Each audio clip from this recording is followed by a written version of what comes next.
Olá, gente.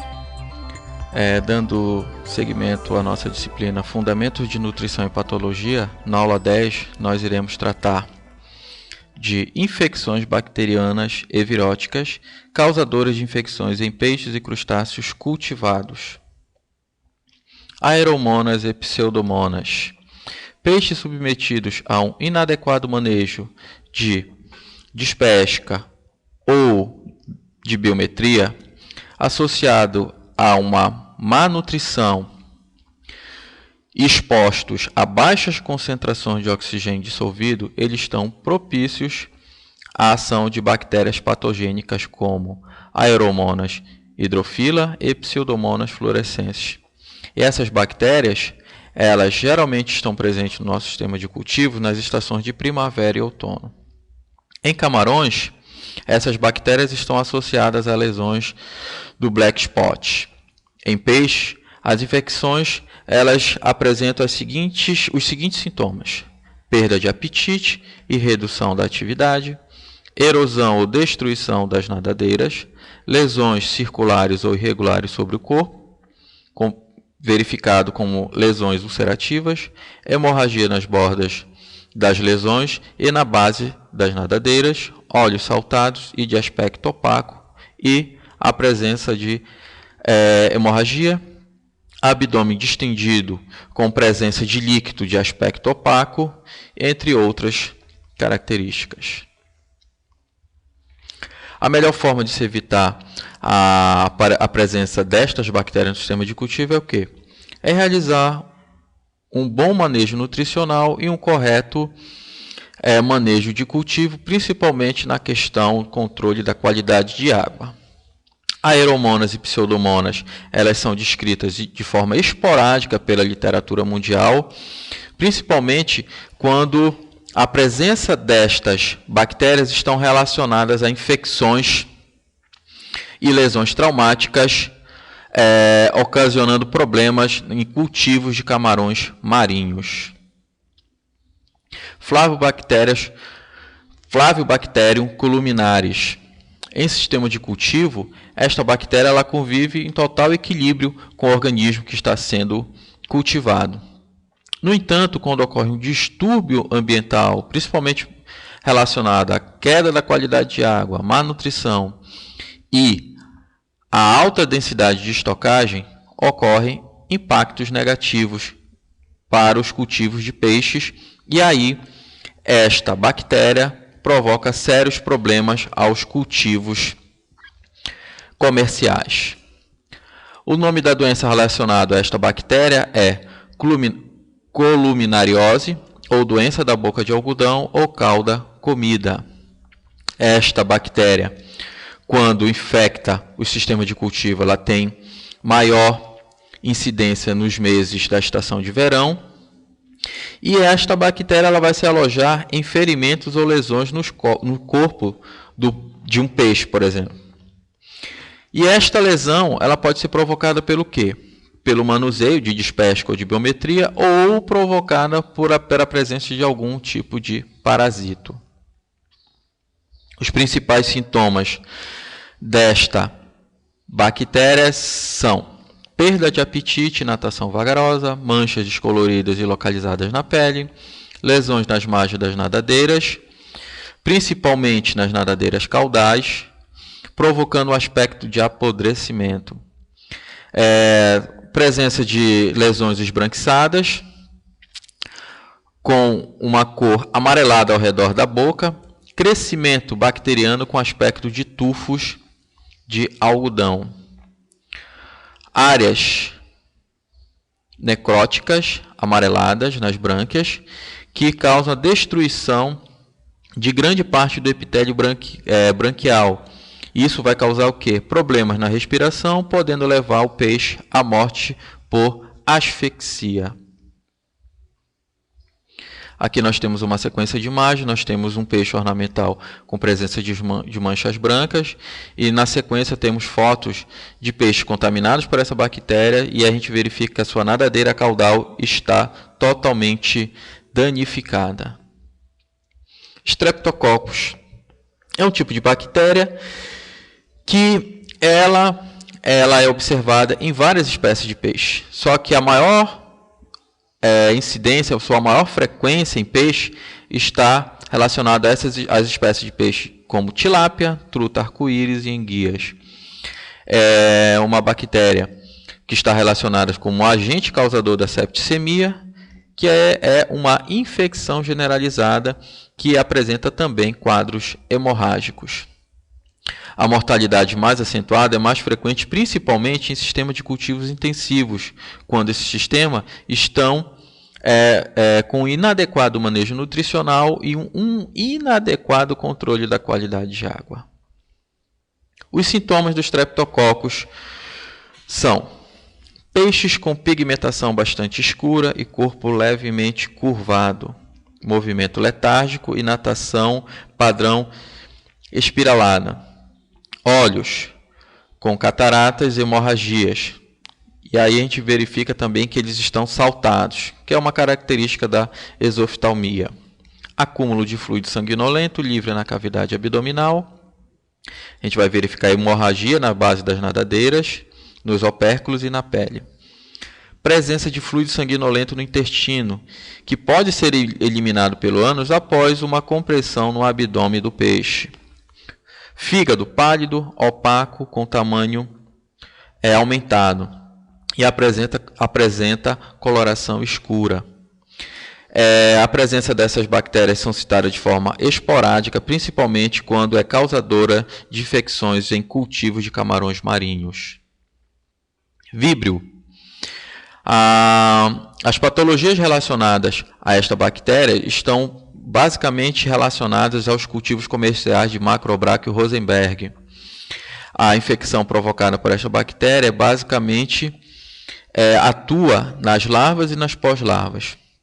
Quando ocorre canibalismo na minha larvicultura, isso pode acentuar a proliferação desta patologia.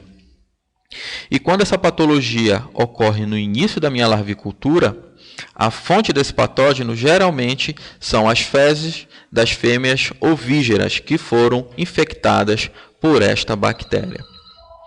Aí a gente pode eliminar facilmente esta bactéria fazendo o quê? O corte do alimento das fêmeas por 2 ou 3 dias e fazer o sinfonamento da água do meu tanque que eu estou utilizando na minha larvicultura para eliminar os resíduos e limpar o intestino das fêmeas da minha larvicultura. As vibrioses mais conhecidas são septicemia luminescente e a síndrome da atrofia do hepatopâncreas. A septicemia luminescente, ela causa luminescência nas larvas que estão no escuro.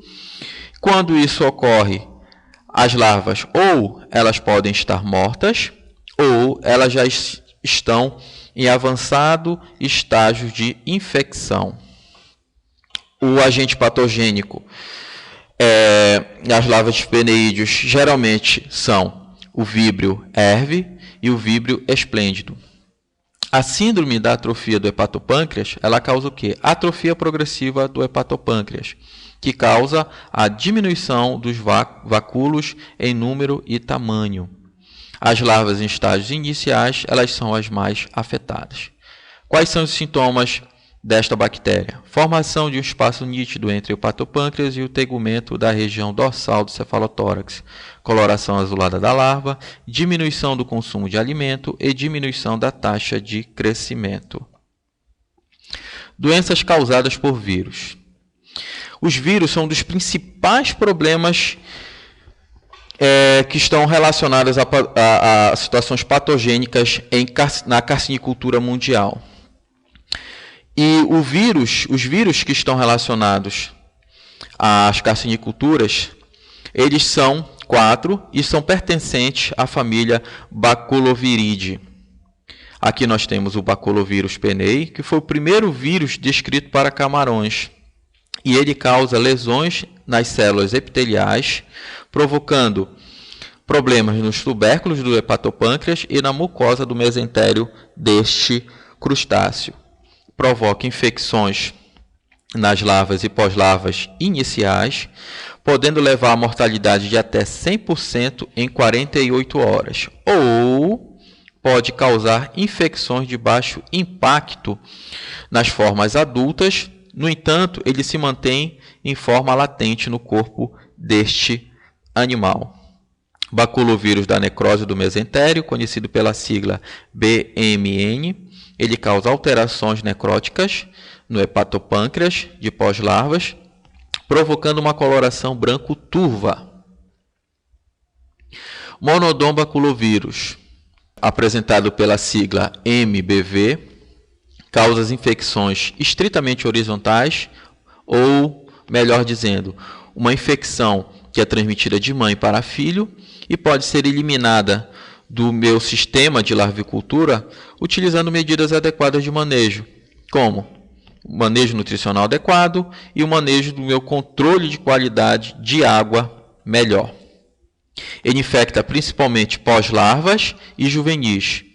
Ele não causa mortalidade nas formas larvais. As mortalidades, elas são maiores em condições ambientais estressantes ou quando existe já uma infecção dentro do meu sistema de cultivo, que aqui nós colocamos infecções secundárias, que elas são portas de entrada para estes vírus. Necrose hipodérmica e hepatopancreática infecciosa, conhecida pela sigla IHHNV. Ela ataca todos os tecidos do camarão sem apresentar especificidade. Ela produz patogenias não específicas e mortalidade. E isso é provocado pelo quê? Quando o ambiente está em uma situação estressante ou quando existe uma situação de infecção secundária, que isso vai abrir uma porta para a entrada deste vírus. Enfermidade, conhecida pela sigla RDS, que causa que é a síndrome da deformidade do corpo do crustáceo. Ela ataca basicamente o quê? Cultivos de Lithopenes vanamei. Isso causa uma redução no tamanho dos camarões no final do meu cultivo. Outra característica é a falta de apetite, deformação no rosto e no exoesqueleto do camarão, que essa deformação ela tem forma de célula de cavalo. Pardovírus de hepatopancreatite, conhecida pela sigla HPV, um vírus da família do Pardoviridae. Ela atua basicamente onde? Nas células do epitélio do hepatopâncreas. Ela não apresenta uma patologia clara. É uma virose cosmopolita que é encontrada normalmente no meio natural. Doença da cabeça amarela, vírus de RNA simples. A sua via de infecção é oral e quando o animal é infectado por esse vírus, ele fica em estágio de incubação de 7 a 10 dias antes de apresentar os primeiros sintomas da doença. Provoca lesões em órgãos dentro do cefalotórax e pode provocar até 100% de mortalidade em juvenis de Lithopenes vanamei.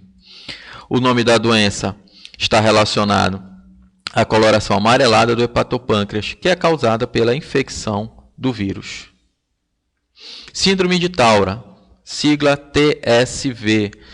Ela apresenta duas formas distintas. Uma pré-aguda, que ela atua basicamente nos juvenis de 14 a 40 dias após o povoamento, ou em camarões com peso que variam de 0,1 a 5 gramas. Ela causa a expansão dos cromatóforos vermelhos,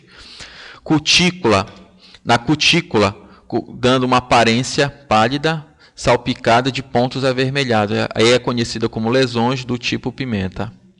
Os urópodos e pleópodos eles tornam uma coloração avermelhada. E a mortalidade provocada por esta síndrome ela é verificada principalmente após o processo de muda ou durante o processo de muda. A forma crônica dessa doença ela é verificada nos animais mais velhos, só que com uma baixa mortalidade. O vírus ele pode ser disseminado por aves. Aqui a gente vê dois camarões, o de cima infectado e o de baixo não está infectado pela síndrome de Taura. Síndrome da mancha branca. Ele causa mortalidade principalmente nos juvenis de marsupênios japônicos. E é um vírus que está presente normalmente em ambientes naturais e também em sistemas de cultivo. A infecção desse vírus é por via oral e ele ataca as células do epitélio do estômago, cuticular e do coração e sistema nervoso. Na forma pré-aguda, o camarão e as pós-larvas vão apresentar coloração avermelhada e podem morrer de 2 a 3 dias após a infecção. Na forma aguda, eles vão apresentar formas esbranquiçadas na face interna da carapaça. Gente, a nossa aula de hoje terminou. Eu espero que vocês tenham aproveitado o máximo nossa disciplina. Apesar da nossa disciplina ter uma carga horária baixa, de apenas 45 horas, eu espero ter contribuído para o conhecimento de vocês. Qualquer dúvida, me procure na plataforma. Bons estudos e até uma próxima oportunidade.